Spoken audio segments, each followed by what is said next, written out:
Halo, Assalamualaikum warahmatullahi wabarakatuh. Alright, untuk kali ni saya nak buat uji kaji lah.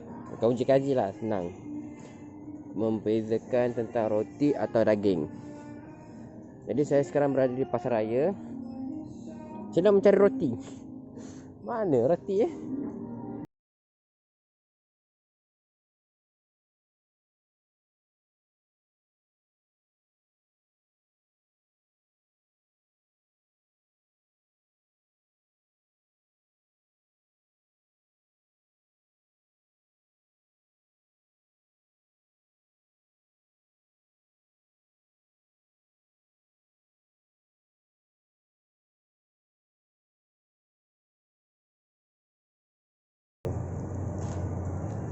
Betul. Ni roti ke daging? Tanya dia. Bang, boleh tanya? Ni roti ke daging? Roti. Ha. Roti. Ha, thank you. Roti. Ha. Orang tu pun tahu roti. Untuk orang Kristian yang tak tahu apa itu daging, ini daging, bukan roti. Daging ya, ini daging, bukan roti.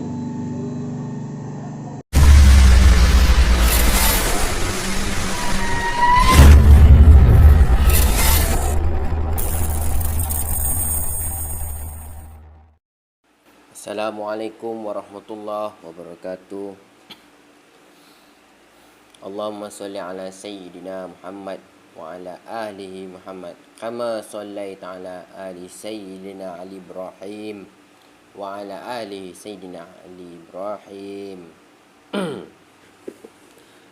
Pertama sekali dipanjatkan selawat dan syukur kepada junjungan besar Nabi Muhammad sallallahu alaihi wasallam, dan juga segala puji bagi Allah Subhanahu wa taala yang telah menciptakan segala langit dan bumi. Tidak ada yang tahu yang lebih maha tahu daripada Allah Subhanahu wa taala. Baik. Tajuk saya pada malam ini adalah apa itu istilah roti dan daging di dalam perjamuan kudus. Sebenarnya apa yang saya nampak adalah seperti gambar yang saya tunjuk ni adalah komen daripada seorang manusia yang beragama Kristen. Dia memperjelaskan tentang sesajen ataupun sesajian perjamuan kudus. Malahan kita berbincang tentang sesajian kudus alih-alih menghujat Nabi Muhammad sallallahu alaihi wasallam, memfitnah. Kalau dia fikir dia hebat memfitnah, aku ni pun boleh memfitnah. Dan aku telah menghujat dia kembali. Lari dia. Tak berjawab. Tapi jangan cabar aku. Aku kalau menghujat, aku hujat habis-habis. Aku boleh keluarkan dalil. Kan? Meme kece. Menghujat Rasulullah. Aku boleh hujat balik. Kalau nak lawan mulut puaka ni, boleh saja. Kan? Kita menceritakan tentang perjanjian baru tentang penjamuan Roh Kudus. Tiba-tiba dia hina Rasulullah sallallahu alaihi wasallam. Tak apa. Nanti aku tunjuk. Tengok dia tak berkutip dia nak menjawab. Lari. Seperti mana yang saya masuk debat-debat, mereka menghujat Rasulullah. Mereka tak membalas pun. Aku boleh balas. Aku mampu membalas hujatan kalian. Supaya kalian sedar diri kat dunia ni bukan orang Kristian je paling pandai menghujat. Orang Islam pun pandai menghujat. Tapi selama ni sabar. Bismillah. Minum sekejap.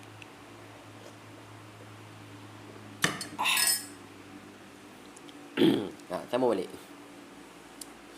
Baik, dalam gambar ni menceritakan gaduh tentang perjamuan Roh Kudus.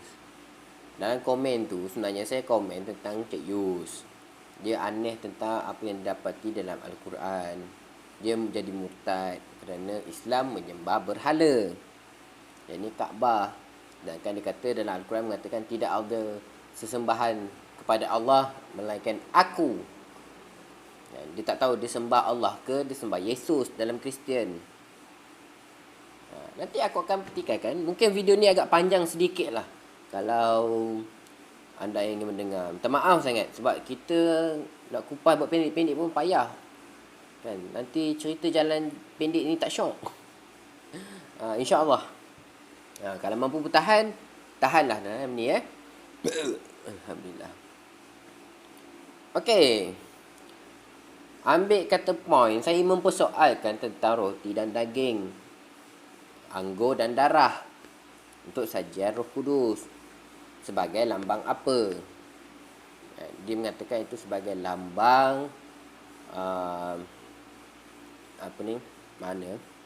lambang Yesus adalah korban domba sejati yang bangkit pada hari ketiga mempeterai segalanya. Bermakna lambang Yesus itu sebagai lambang memperingati Yesus memberi roti hari terakhir lah, macam tu lah lebih kurang. Lambang kan. Persoalannya, kalau Yesus mengatakan roti itu adalah daging dia dan piala diberikan untuk diminumi, itu anggur di dalamnya, kemudian dimandikanlah, macam tu lah lebih kurang kan. Persoalannya, apakah maksud lambang sebenarnya? Roti adalah daging, anggur adalah darah. Sekarang ni lah, mungkin zaman dulu Yesus maksud lain kot, bukan yang tu lah. Saya menghormati Isa AS, Yesus Kristus kalian, tapi kalian tak menghormati langsung Nabi Muhammad. Aku bantai je cukup. Takut apa aku? Jadi dari sini nak cerita, apakah maksud lambangnya? Roti adalah daging yang ditebus oleh Yesus untuk umatnya. Anggur itu adalah darah. Kalau dalam gambar ni menceritakan, kami tidak buta dengan ritual kami. Tak buta pala otak korang. Apakah maksud lambangnya? Roti itu adalah daging, anggur itu darah. Umpamanya kalian memakan daging yang diminumi darah, amalan apa yang diberikan kepada Allah, Tuhan pencipta alam langit dan bumi ini, kepada makhluknya? Kalau manusia itu makan semuanya dari sumber tanah, beras, apa lagi? Makan daging juga, sembelih, tapi tak makan darah. Minum air. Jadi itu kehidupan manusia, kemanusiaan. Kedua, kepada makhluk yang lain. Haiwan, harimau makan daging dengan darah. Kucing makan ikan mentah, isi ikan dengan darah. Kalau tak rebus, rebus tu lain. Pernah tak tengok harimau makan rusa rebus, babi rebus? Pernah tak tengok harimau kat hutan tu kejar-kejar, tangkap, rebus, sembelih dulu? Tak ada. Tu amalan binatang yang istilahkan makan daging dengan minum darah. Lanjut. Kan? Nabi SAW pernah bersabda, jin akan makan bangkai. Ada yang mengatakan darah. Kan? Ada yang mengatakan haiwan binatang yang tak disembelih dengan nama Allah, ataupun disembelih bukan dengan nama Allah. Tulang-tulang, makanan syaitan, makanan jin, makanan iblis. Dan ada juga pemuja syaitan pun menggunakan hal yang sama, minum darah. Perjanjian apa yang kalian buat ni? Kalian mengatakan kami tidak buta dengan ritual kami, malahan kamu yang buta sebab tidak belajar tentang agama kami atau agama orang lain. Soalannya, kalian makan roti dan anggur sebagai nisbah pada daging Yesus dan darah Yesus. Sebenarnya itu lambang kepada apa? Itulah nak mengatakan ajaran Injil ni ada sebahagiannya ajaran iblis, ajaran binatang. Binatang tak pernah bertuhankan manusia atau mentuhankan sesama binatang. Dia pun mentuhankan Allah. Manusia je pelik. Hanya ada ajaran pagan saja yang menyembah patung dewa. Apa nama, lupa dah. Eva pun ada. Ada lagi, saya lupa nama. Tapi meminum darah, makan daging mentah, kemudian menyemburkan darah kepada patung dewa mereka. Adakah Yesus ajar macam itu? Tak. Kerana itu, lepas pemergian Yesus, banyak hal yang ingin aku ajarkan kepada kalian. Tapi apa yang aku ajarkan sekarang, kalian tidak mampu mendanggungnya. Jadi Injil tidak lengkap.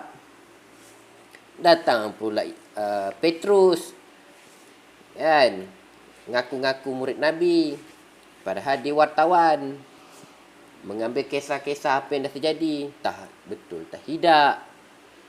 Kemudian datang pula raja penipu bernama Paulus.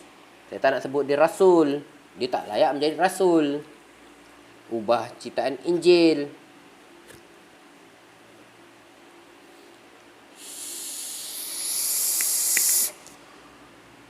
Jadi lanjut. Soalan saya tadi, apakah maksud daging dan darah, roti dan anggur? Roti dan anggur tu adalah makanan manusia sekarang. Sekarang ni saya cabar orang Kristian. Lepas malam Jumaat kalian, sediakan daging mentah, cicah darah. Jangan cicah sos. Itu baru betul ritual. Jangan nak bodohkan orang lah korang ni. Amalan yang korang bawa daripada ajaran kata Ustaz Zuma, pagan. Itu pagan, penyembahan sesama dewa. Konon-konon haleluya. Bukan haleluya, halusinasi yang banyak. Tahu halusinasi? Dia punya gambaran dalam otak dia tu terkeluar daripada mata dia. Kalau dipancarkan ke dinding, keluarlah gambaran dia. Betapa kuatnya halusinasi korang ni, kan? Bangkitlah, bangunlah minda. Okey, lanjut. Tu sudah aku pendekkanlah senang cerita kan. Aku dah baca-baca, aku dah tulis-tulis kat kertas, jadi aku pendekkanlah. Adakah Yesus mengajarkan umat diistilahkan memakan roti dan anggur itu adalah makan darah dan daging dia? Tidak. Yesus tak sebodoh itu. Kalau Yesus nak bercakap sebagai firman Tuhan, bermakna Tuhan tu lagi bodoh. Kalau Alkitab ni menyatakan bahawasanya Tuhan yang berfirman, yang ini Yesus berfirman, mana Allah di langit, di syurga, Bapa di syurga, dan firmannya di bumi mengatakan, makanlah daging ini, minumlah darah anggur ini adalah penebus dosa bagi kalian, penyelamat segala bala dan bencana. Sekarang COVID-21 pun tak boleh nak hilang, korang kena COVID juga macam aku, ya, macam umat Islam juga kena juga COVID, mati masuk tanah, dan itu adalah darah dan daging aku. Bermakna Injil menceritakan di dalam ni, ayat ni, konteks ni, bahawasanya Allah itu bodoh. Bukan saya nak kata Allah itu bodoh, tapi Injil menerangkan bahawasanya Allah mencipta hal-hal yang bodoh. Itu je. Bermakna tak ada rasa hormat langsung. Mana Allah menceritakan diri itu bodoh dalam Injil. Padahal Allah tak melakukan macam tu. Bermakna Yesus tak berkata begitu, kan? Mungkin Yesus beri juga makan roti dan anggur, kan? Tapi Yesus tak pernah berkata macam tu. Memandai-mandai tambah ayat. Nampak tak? Sebab tu saya kalau baca Injil, saya nampak tahu, jangan cerita je, tapi ada benda yang tergantung kat situ. Macam ada yang tak kena. Bukan saya tak baca Injil. Ada.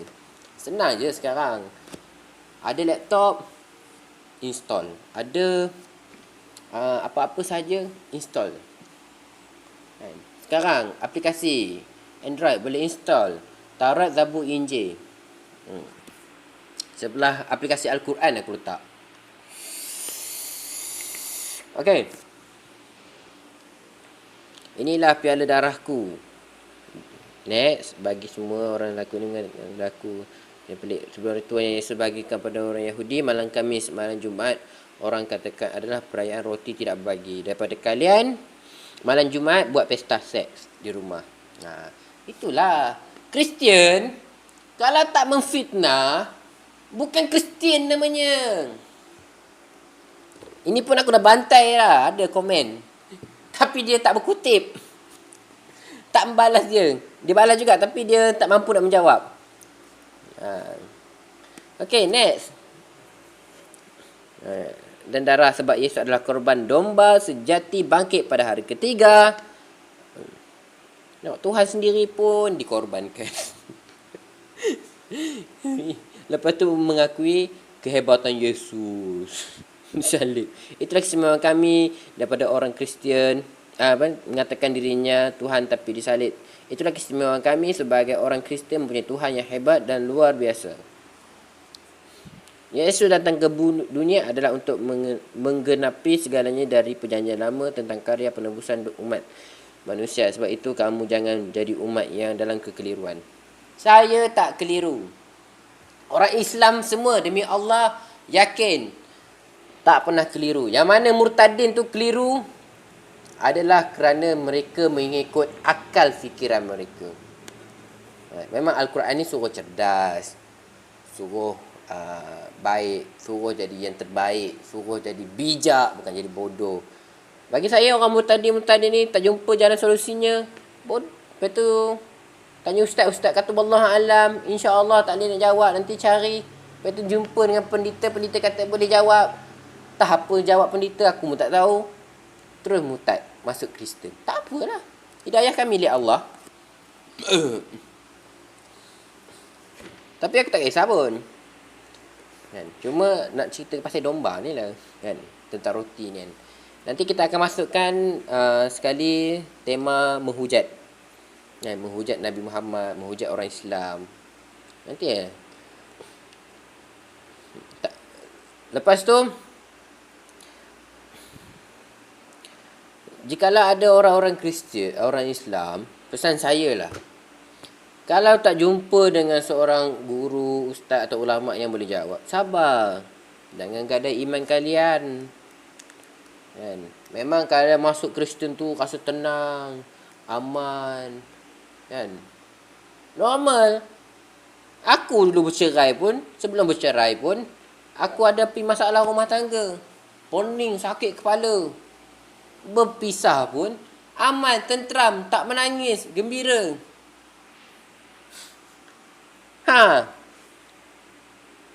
Sama situasinya. Kan? Masalah rumah tangga, ini, itu. Tetap kembali pada Allah Ta'ala juga. Aku berserah. Bila berpisah, hooray! Tenangnya hati. Ringannya fikiran, ringannya beban. Sama. Orang kafir masuk Muslim pun, orang panggil apa? Mukallaf ataupun masuk Islam lah, kan? Sama juga apa yang difikirkan. Persoalannya, jika kerana akal-akal kamu, wahai orang Islam dan orang bukan Islam, kalian memperbodohkan diri kalian, tetaplah, ini kot agama yang benar kot. Gitulah. Jadi akhirnya jadilah macam Cik Yus. Orang kata Cik Yus tu bawa motor, kan, rosak sikit, tayar pecah, pergi hantar ke kedai kek. Siapa yang buat kek, tolong repair jap motor saya, tayar pecah lah cik. Bengong tak ke bengong? Sebenarnya dalam Al-Quran ni dah banyak benda yang dah Allah jawab. Cuma masih ada juga orang Islam yang Allah izinkan jawab, dia jumpa jawapan. Ada juga orang Islam bertanya, dia tak jumpa jawapan. Dah ada, cuma Allah tak izinkan dia bertanya, maka tak jumpa. Jadi di sini cerita, saya memang pelik lah kan. Bukankah saya ni nak kukuhkan pendirian saya, tak. Ni iman. Iman. Sama iman, itu percaya dengan Al-Quran dan Alkitab. Alkitab zaman dulu boleh dipercayai, saya imani. Selepas dari pemergian Yesus, pemergian Musa, pemergian Daud, semua tu dah tak ada apa. Dah diubah-ubah. Kenapa? Bahasa aslinya tak ada. Kemudian digunakan sebagai terjemah. Kemudian setiap negara bukan dipanggil Injil, ada yang kata gospel, ada yang kata apa lagi, satu lupa dah. Di Malaysia, di tanah Asia ni dipanggil Injil. Indonesia pun panggil Injil. Mana dia pendapat pun aku tak tahulah. Sedangkan negara lain, Al-Quran. Bacaan Al-Quran Arab. Tetap Al-Quran. Tidak ada istilah translate. Nak baca surah Al-Fatihah, bukan Alhamdulillahi Rabbil Alamin. Hendaklah dibaca dengan nama Allah yang Maha Pengasih lagi Maha Penyayang. Segala bagi puji Tuhan yang mencipta sekalian alam. Islam tak membenarkan Al-Quran melakukan hal itu. Dalam erti kata macam dalam gospel lah, ataupun doa bapa kami, macam surah Al-Fatihah lah tu. Sebab tu kami yakin teguh dengan apa yang ada dalam Al-Quran, kerana aslinya ada, dan terjemahannya pun kalau salah kami boleh kembali kepada aslinya. Kalian tidak ada yang aslinya, sebab tu kami boleh mendakwa minta asli Injil. Bahasa Ibrani mana? Tak ada. Walaupun aku tak kerti baca, aku minta yang asli punya. Tak ada.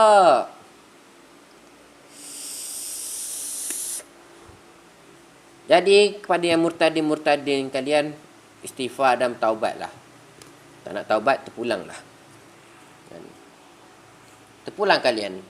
Aku kalau masuk debat, kalau aku pandai macam ustaz-ustaz kaliber tu tak apa. Tapi aku tak pandai, aku cuma pandai mengupas. Aku pandai mengkupas apa tu istilah ayat-ayat. Okey, malam Jumaat kita dituduh buat pesta seks. Nanti kita cerita. Lepas tu, jadilah orang Kristian, maka kamu akan jadi umat penggenapan. Masalahnya, ajaran Kristian itu saya meragui. Sebab Islam mengajar tunduk dan sujud kepada Allah. Kenapa kami sujud menghadap kiblat? Anda kata Allah takdirkan Kaabah tu meletup ke, hilang ke, dicuri oleh orang Yahudi ke, orang Amerika ke, kami tetap arah satu, yakni menghala ke Kaabah yang asal tapaknya daripada zaman Nabi Adam. Sebelum Adam turun ke bumi pun dah ada pondasi Kaabah. Kenapa? Kerana di dunia ni ada malaikat, di langit pun ada malaikat.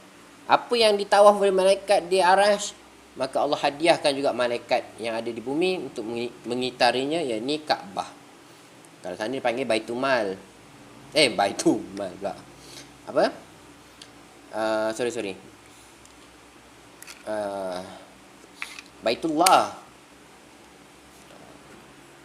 Lupa dah aku apa nama kat langit tu. Dia sama je Kaabah. Okey, lanjut. Kami tidak buta dengan ritual kami, tak payah cakap lah. Malahan kamu yang buta sebab tidak belajar tentang agama orang lain. Masalahnya aku belajar. Kalau tidak, aku takkan nak cakap sembrono. Dulu aku pernah berdebat, tapi aku tak ada ilmu. Sekarang aku pandai memberi komen yang munasabah sikit. Boleh sebut tentang ayat-ayat Injil. Sebab aku membaca Injil juga. Ritual kamu selepas mati, 72 bidadari dan kamu di syurga lalu berpesta pora. Itukah yang dinamakan sebagai umat? Mana? Mana? Sebut. Ini sekejap. Pesta pora. Itukah alam selepas kematian kamu. Jadi sebelum mahu mengatakan agama orang lain, lebih baik belajar tentang agama kamu sendiri. Tidak perlu sibuk agama orang lain jika ilmu agama kamu sendiri belum cukup di dada. Okey. Kalau orang non-Muslim mengatakan mengejek agama kamu, kamu marahkan sampai buat laporan polisi. Polislah, apalah dan sebagainya. Lalu bagaimana kami yang sudah lali dengan cacian, hinaan dan maki kalian? Kami berdiam diri saja sebab apa Yesus mengajarkan ajaran kasih kepada kami. Ajaran kasih itu adalah membuat kami untuk sentiasa mengasihi kalian. Kami tak perlukan kasih sama makhluk beragama Kristian. Kami tak perlukan. Cukup Allah Subhanahu Wa Taala di dalam hidup kami. Okey, dia tanya tadi kan, ni tentang pertama tentang malam Jumaat. Memang best lah cerita ni malam Jumaat InsyaAllah. Lepas tu saya membalasnya, anda juga menuduh kami malam Jumaat buat seks dari segi apa? Seks dari hubungan suami isteri atau bukan pasangan suami isteri? Boleh saya menanyakan siapa penulis kisah Yesus memberikan istilah berbagi roti dengan daging dan anggur sebagai darah? Keempat Injil Lukas, Matius, Markus dan Yohanes, semuanya bicarakan itu. Buka Alkitab, buka Alkitab dan baca. Itu pun kalau anda berani. Tak payah baca, tak payah suruh, aku dah baca dah. Terbukti anda lakukan tidak kisah suami isteri atau bukan. Okey, yang tu dia tuduh. Yang ni dia tuduh. Okey. Dia menuduh kita umat Islam malam Jumaat melakukan pesta seks. Terbukti anda lakukan tidak kisah suami isteri atau bukan. Okey, tak apa. Kita lanjut. Kemudian saya mengatakan, terbukti anda menuduh melulu tanpa bukti. Fitnah Kristen memang begitu. Kalau tak fitnah, tak lengkap kekristenan. Wajar malam Jumaat itu suami isteri buat cocok tanam dan sah suami isteri. Ada pun yang belum nikah bercocok tanam malam Jumaat, itu bukan ajaran Islam. Itu dikutip perilaku kemanusiaan. Aku benar tergelak. Islam ajarkan nikah, lepas tu mau cocok tanam pagi atau malam kah, atau hari-hari selain Khamis kah, silakan. Memangnya berdosa suami isteri membuat seks malam Jumaat. Ya, kalau Kristen tu lagi menarik. Belum nikah udah jadi-jadian di rumah, bawa pasangan. Bila ketahui bapa, siap pesan, jangan lupa dong kondom. Ya, tak ada rasa hirau apa anak-anak mereka lakukan. Bukti dari Malaysia sudah ada, terikut budaya orang barat. Yang kerana barat agama Kristian lagi besar di sana, ya ikut saja kan. Kemudian di komen, terbukti juga anda menuduh melulu memfitnah.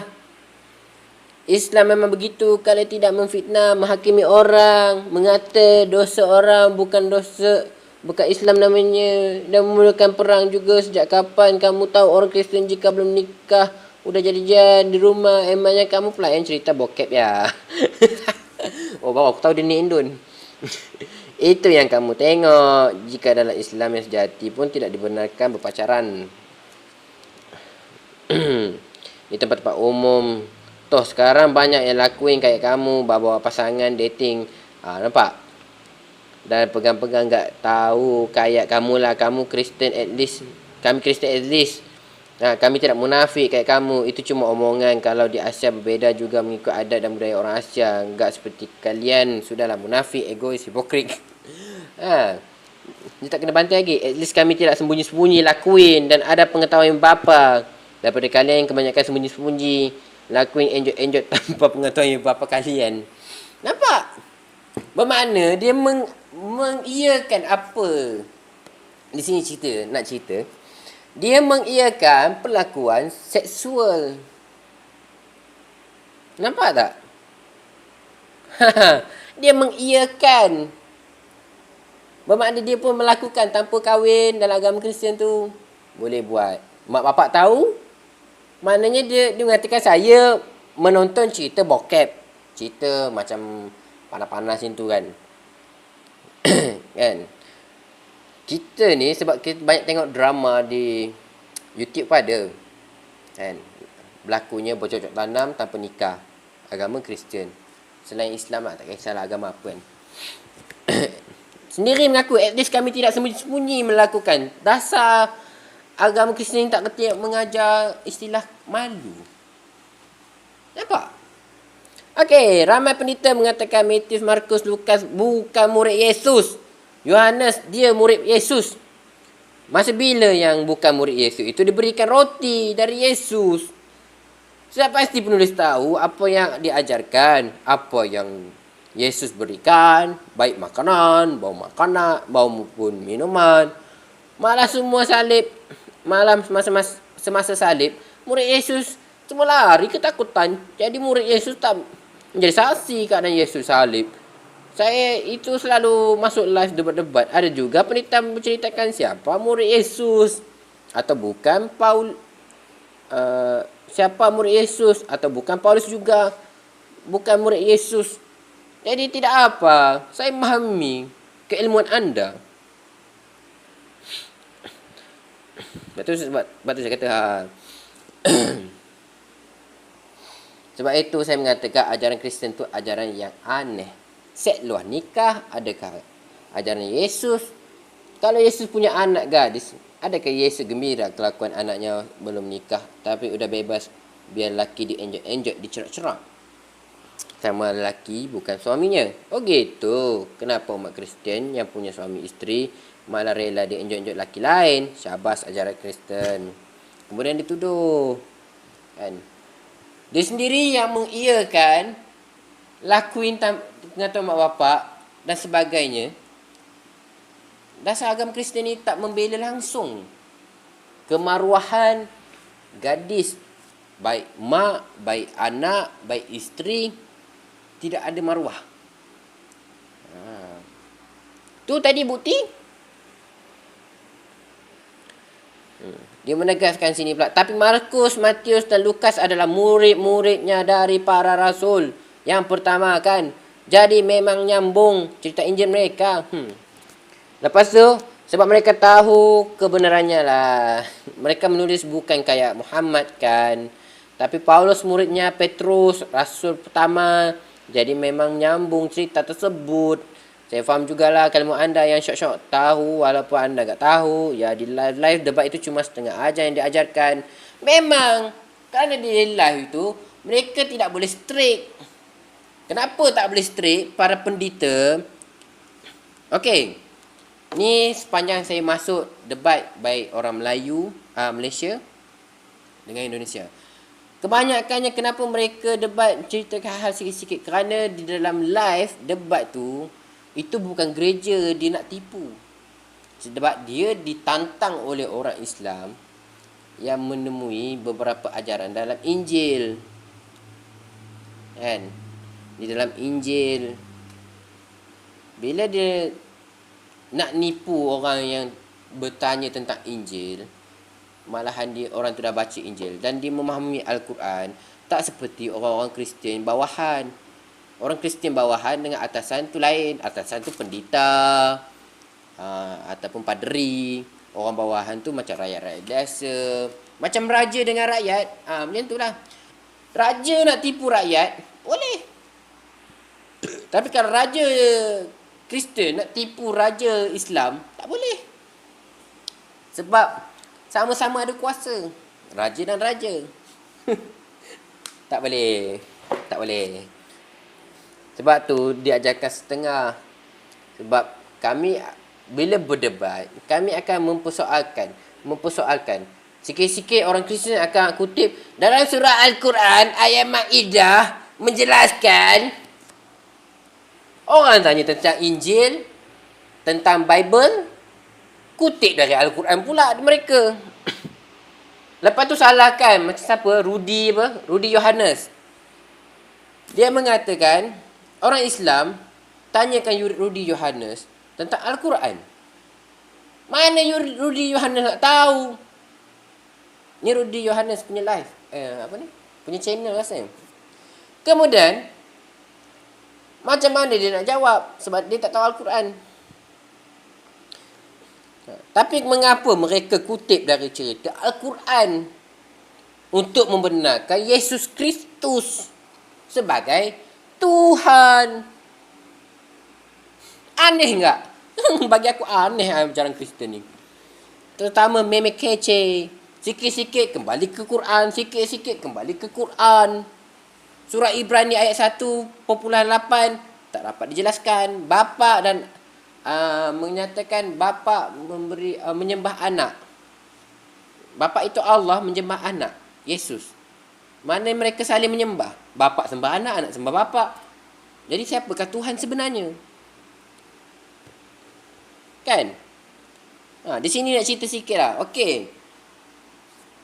Mengikut kebanyakannya macam ada yang murtad tu kan, mengikut akal kan, mencari Tuhan, kebenaran tentang Al-Quran dan Injil. Okey, macam inilah sekarang ni. Saya bagi solusi lah. Baik orang Kristian dengan Islam. Dengar baik-baik Bismillahirrahmanirrahim. Qul huwallahu ahad, Allahu samad, lam yalid walam yulad walam yakul lahu kufuwan ahad. Baik, macam solusinya macam ni. Anda mempunyai Tuhan nama Allah, Islam mempunyai Tuhan nama Allah. Anda mempunyai rasul ataupun nabi utusan Allah yang berfirman bernama Yesus. Kami mempunyai nabi bernama Muhammad sallallahu alaihi wasallam bin Abdullah bin Abdul Muttalib. Baik. Di sini saya cabar orang-orang Kristian. Seandainya anda diberikan peluang, kan, ditunjukkanlah depan mata lah bapa yang di syurga tu ada di bumi dan juga Yesus tu di bumi, diberi peluang untuk memilih salah satu saja dalam hidup. Jangan cerita bunuh atau mati lah kan, buang tu adalah hidup kan. Siapa yang anda akan bunuh sebenarnya? Yesus Kristus ataupun Allah? Nak saya ulang balik. Seandainya anda diberi peluang lah membuang salah satunya. Jangan jawab pakai dalil Al-Quran, jangan jawab pakai dalil mana-mana kitab pun. Mengikut akal fikiran. Okey, mengikut akal fikiran sebagai kemanusiaan, bukan binatang sebagai manusia yang ada akal, yang dah kenal berjalan, kereta, pokok, angin, banjir, terbakar, api dan sebagainya. Sebagai fikiran anda, antara Allah dengan Yesus Kristus, mana sepatut anda buang? Kalau diberikan pilihan untuk pilih satu saja, anda mesti takkan jawabnya. Oh, nak cari juga dalil. Saya dah kata jangan pakai dalil, ni pakai akal. Sebab ramai orang murtad, mereka mengikut akal. Okey, anda tanya saya pula soalan yang sama. Seandainya saya sebagai orang Islam, patut buang Allah ke buang Muhammad? Demi Allah, Muhammad aku buang. Aku bunuh, aku buang. Ni soalan. Kenapa aku buang Muhammad? Tak sayang ke Muhammad? Sayang. Aku sayang. Tapi Allah tu Tuhan. Perlu aku mengorbankan cinta aku, buang. Sebab apa? Kami bertuhankan Allah. Kami tak bertuhankan Muhammad sallallahu alaihi wasallam. Nampak? Buktinya sekarang Nabi Muhammad sallallahu alaihi wasallam 1400 tahun sudah wafat. Kami tetap dengan Allah Taala. Mengikut perintah Allah, buat apa yang Allah perintah, tinggalkan yang dilarang. Allah mengatakan solat menghadap Kaabah. Nasib baik Allah perintahkan menghadap Kaabah. Kalau Allah kata solat jangan menghadap Kaabah tu, aku tak tahu, mungkin solat menghadap ke jalan. Petang karang, asar menghadap ke jamban. Dah tak tahu arah kiblat, main solat je lah. Gitulah. Lepas tu komplain pula Islam itu nyembah batu. Pelik orang murtad ni. Macam mana? Sebab tu nak cerita. Siapa yang murtad tu bodoh. Siapa yang masuk Islam tu pandai. Meme kecil kata, orang jadi mu'alaf tu, Muhammad kata, welcome to neraka. Welcome to neraka. Ya lantaklah dia kata. Sekarang ni saya tanya soalan pada orang Kristian. Saya dah jawab tadi. Saya nanya Allah dan Yesus tu perlu dibuang dalam hidup anda nak buang siapa? Hanya boleh pilih satu saja. Dan demi Allah jawapannya, seandainya anda membuang Yesus dalam hidup anda, tak payah jawab pakai dalil. Saya pun tak menjawab pakai Al-Quran. Saya ikut akal fikiran saya je. Sebab tu kita baca Al-Quran, memahami Al-Quran supaya jadi cerdik, cerdas, pandai, tak sesat. Kenapa yang sesat tu murtad? Sebab dia bodoh. Suruh memahami Al-Quran, sibuk ke benda lain. Jadi sambung tadi cerita tadi. Seandainya anda membuang Yesus Kristus, bermakna anda Islam. Buktinya, anda tidak akan menyembah patung Yesus. Betul? Sama dengan orang Islam, menyembah Allah, tak menyembah Muhammad. Kan? Seandainya anda membuang Allah Subhanahu Wa Taala, bermakna apa yang anda ikut ajaran sekarang ini, itulah dia. Bermaksud, anda bukan penyembah Allah Subhanahu Wa Taala, mengaku Yesus sebagai Tuhan, maka kalian menyembahnya. Nampak tak? Bodoh tak sembah manusia. Buang Allah. Kebanyakan komen saya tengok, puji haleluya kepada Tuhan Yesus. Puji kepada Yesus. Mana puji kepada Allah? Tak ada. Air mana air? Sekejap. Astagfirullah. Marah, panas hati. Minum kejap. Bismillah.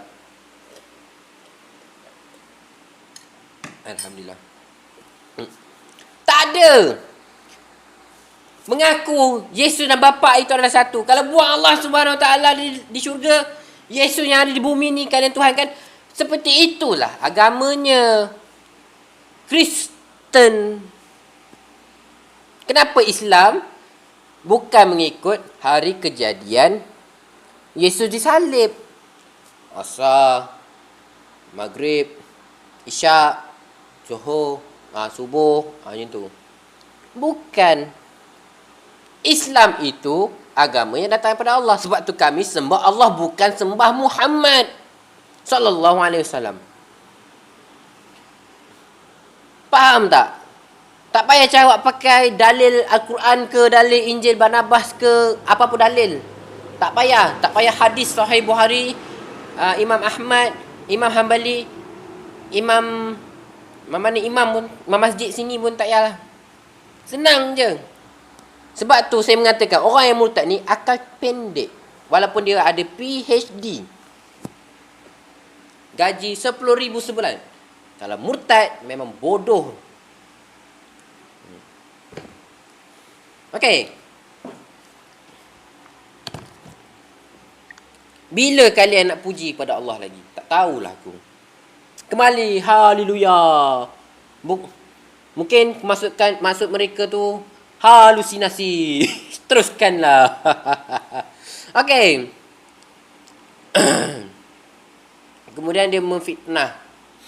Hanya kerana Muhammad itu Nabi, sehingga menantunya pun dicerot-cerot. Oh, itu pula ajarannya. Syabas. Ya, tak apa. Dia tak tahu mulut aku lagi puaka. Kemudian saya mengkomen kepada Max Colby. Saya faham, dalam debat pun mereka menggunakan ayat hadis yang dibacakan pendeta tentang ucapan anda itu. Menantu pun dicerot-cerot. Sedangkan ada ayat dalam Injil menerangkan Yesus menukar air kepada anggur di kaum Kana untuk menjadi perkahwinan. Yang mabuk itu pendosa. Dalam huraian saya. Ini dalam huraian saya. Sebab saya berdebat dengan dia. Jadi kerana semua mabuk, lalu Yesus marah dan menyetubuhi isteri pengantin dan semua wanita di situ. tua maupun muda, yang kecil maupun remaja ataupun dewasa, semua penebus dosa kerana mabuk, itulah baru pesta seks namanya. Dalil ada dalam Injil. Cuba kamu carikan ayat Yesus menukarkan air kepada anggur. Maaf sebab saya tidak malu. Sebab anda, maaf ya, sebab itu anda tidak malu melakukan seks bebas. Sebab Yesus pun lakukan hal yang sama. Maaf ya. Itu saya bantai. Kalau nak menghujat Nabi Muhammad, saya boleh hujat korang. Memang malu korang kerja kan. Tapi aku tak sanggup. Tak nak komen juga. Okey. Dan akhirnya saya komen, saya bukan lawannya anda. Okeylah, tutup saja komen ni. Bisa saya tanya, adakah saya kalau masuk Kristen boleh cerat-cerat? Tak. Sama awet Max Colby. Ni lah orang ni kan. Kalau boleh saya siap. Kerana kalau saya Kristen, ya anda jangan larang saya janji pakai kondom. Ya sudah. Komen ini terlalu panjang. Tidak habis. Stop ya. Okey, saya mengalah. Thank you membalas komen saya. Abang Max Colby. Okey. Jadi kesimpulan ceritanya di sini, banyaklah hal-hal sebenarnya saya temukan. Aneh. Sampai bila lah anda sebagai manusia yang memiliki akal, yang membawa ajaran Injil,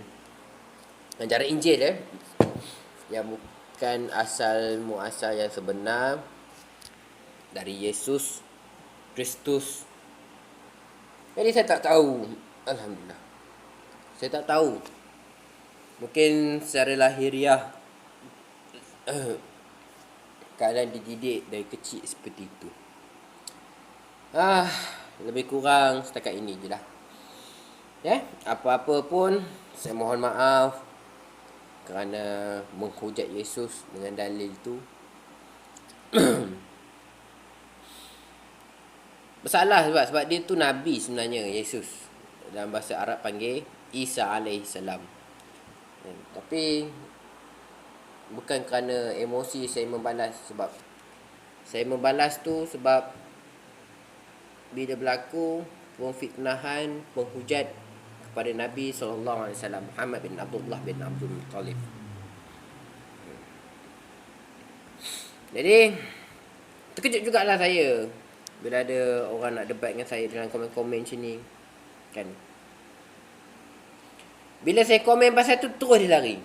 Senyap je Max Colby ni. Sebab hanya kerana Muhammad itu Nabi, sehingga menantunya pun dicerot-cerot. Siapa tak sakit hati? Orang yang kita cintai, orang yang dah membawa ajaran Islam. Pelik. Okay. Next, untuk saya tambah sedikit cerita. Ramai orang Kristian menggunakan dalil mematahkan hujah-hujah orang Islam tu dengan surah Al-Fatihah.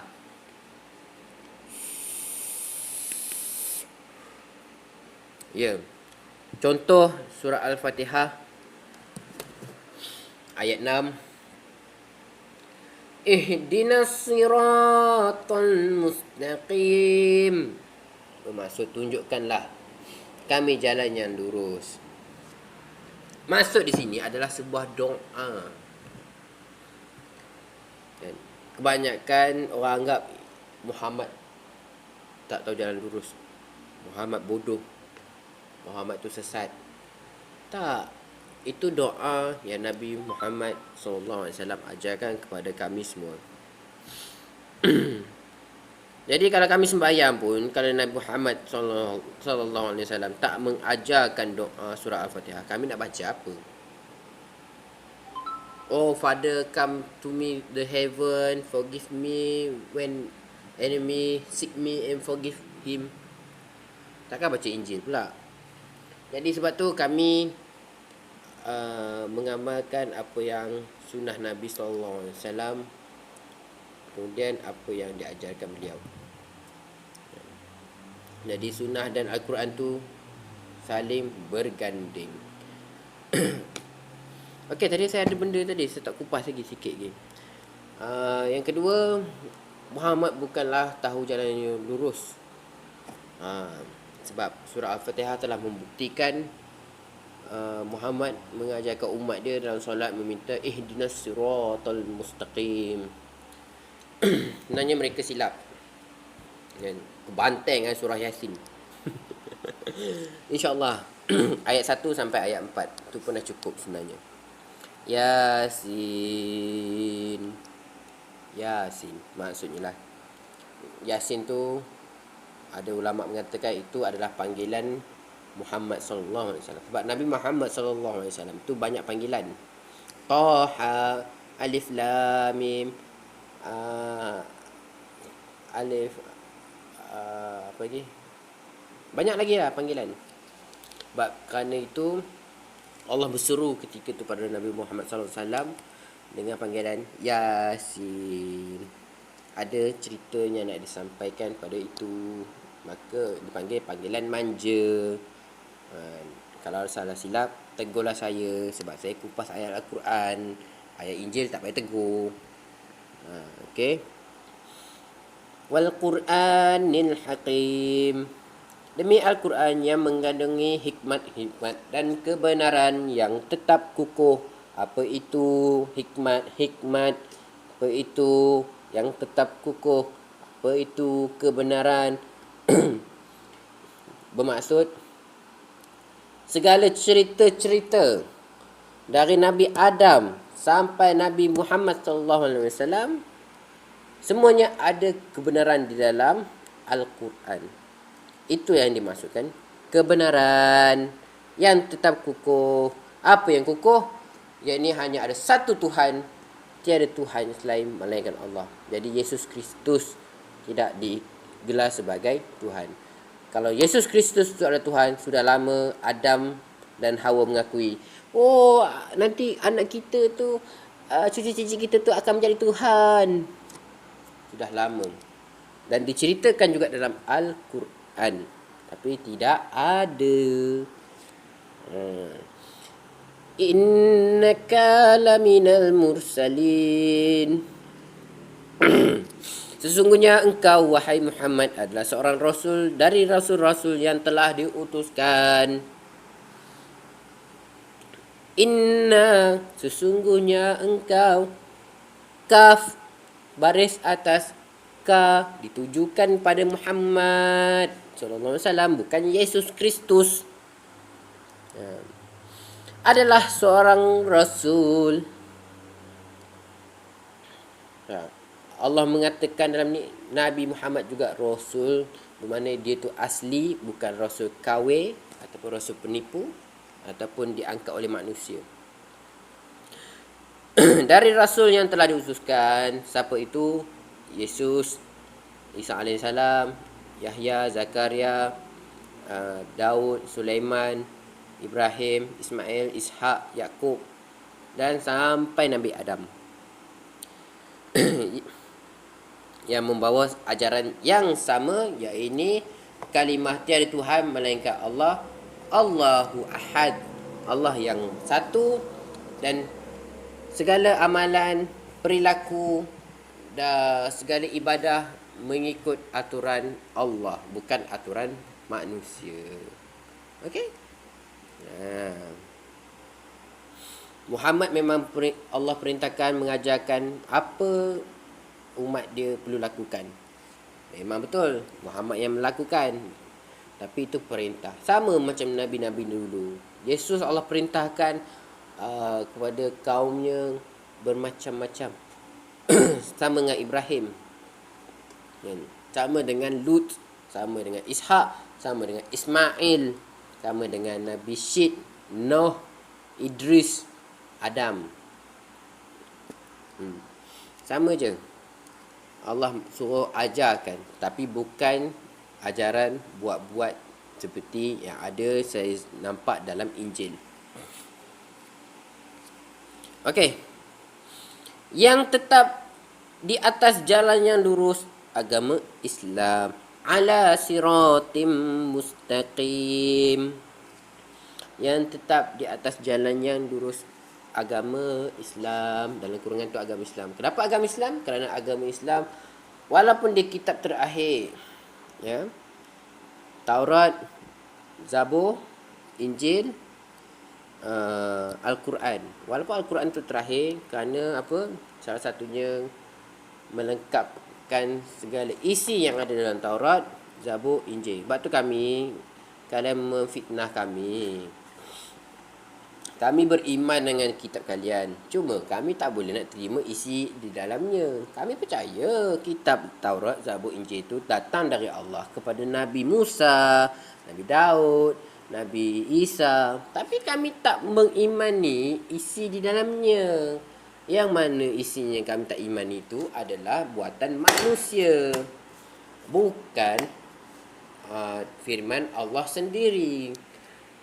Demi Allah, kalau Taurat itu sempurna, maka tidak ada Zabur, tak ada Injil, tak ada Al-Quran. Sampai sekarang, kita akan menggunakan kitab Zabur. Okey, faham? Dah ada yang sempurna, nak tambah lagi kitab lain buat apa? Kemungkinan kalau masih sempurna lagi kitab itu, Zabur itu, Muhammad juga akan membawa kulukili kitab Zabur sallallahu alaihi wasallam. Isa pun, Yesus Kristus pun akan bawa kulukili kitab Zabur. Okey, faham? Tadi apa ni? Yang tetap di atas jalan yang lurus. Apa itu yang lurus? Ajaran yang dibawa oleh Muhammad sallallahu alaihi wasallam, yakni isi firman Allah Al-Quran kepada umatnya selepas dia diutus sebagai nabi dan rasul. Okey, faham? Sama macam Yesus setelah diutuskan sebagai nabi rasul, Allah menyampaikan firman kepada dia, dia menyampaikan dakwah kepada pengikut dia, murid-murid dia. Samalah macam Nabi Muhammad sallallahu alaihi wasallam. Tak ada apa dia perlu dikelirukan. Korang je tak boleh terima. Kami terima Yesus tu sebagai nabi, tapi kami tak terima dia sebagai anak Tuhan ke. Pelik. Bapa Ibrani Ibrani ayat 1:8. Peristiwa 8. Apa ni? Bapa dan anak saling menyembah. Maknya mana? Kenapa tak sembah mak dia sekali? Macam tu. Takkan pelik? Jadi mamanya mana? Bapaknya di langit, mamanya di bumi. Tidak saling menyembah. Aduh. Jadi sekali lagi saya minta maaf kepada semua sekali yang mendengar ucapan saya ini. Saya minta maaf sangat-sangat. Sebab kena ingat, kalau kita nak buat sesuatu tindakan tu, jangan fikir kita ni pandai, kita buat je. Tak. Tapi ada had-had dia, ada perenggan-perenggan yang kita perlu tahu. Okey. Saya minta maaf atas kelancangan mulut saya ke apa yang saya dah cakap. Segala baik tu datang daripada Allah Subhanahu Wa Taala, dan segala silap tu datang pada saya sendiri. Assalamualaikum. Jumpa di next video. Assalamualaikum. Salam satu Tuhan.